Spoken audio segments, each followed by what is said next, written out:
Hi everyone, I'm Saaki. I recently attended the resume writing workshop at Content Kida, and let me tell you, it was a game changer for me.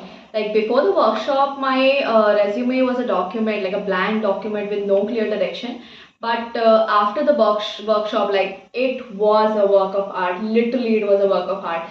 So the trainers at Content Kida not only taught us the intricacies of resume writing, but also helped us understand the psychology behind it. They showed us how to transform our seemingly ordinary experiences into powerful statements that catch the recruiter's eye.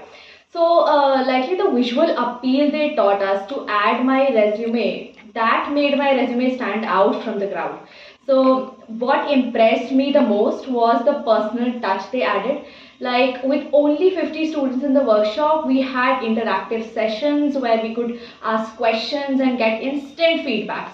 So even after the workshop, they're providing us like a month of assistance. That's pretty well, and it's like having a resume guardian angel by my side. So I can't recommend this workshop enough. It's been more than enough. When you like whether you're a fresh graduate like me or someone with years of experience, content Kira writing workshop is a must. It's literally a must. So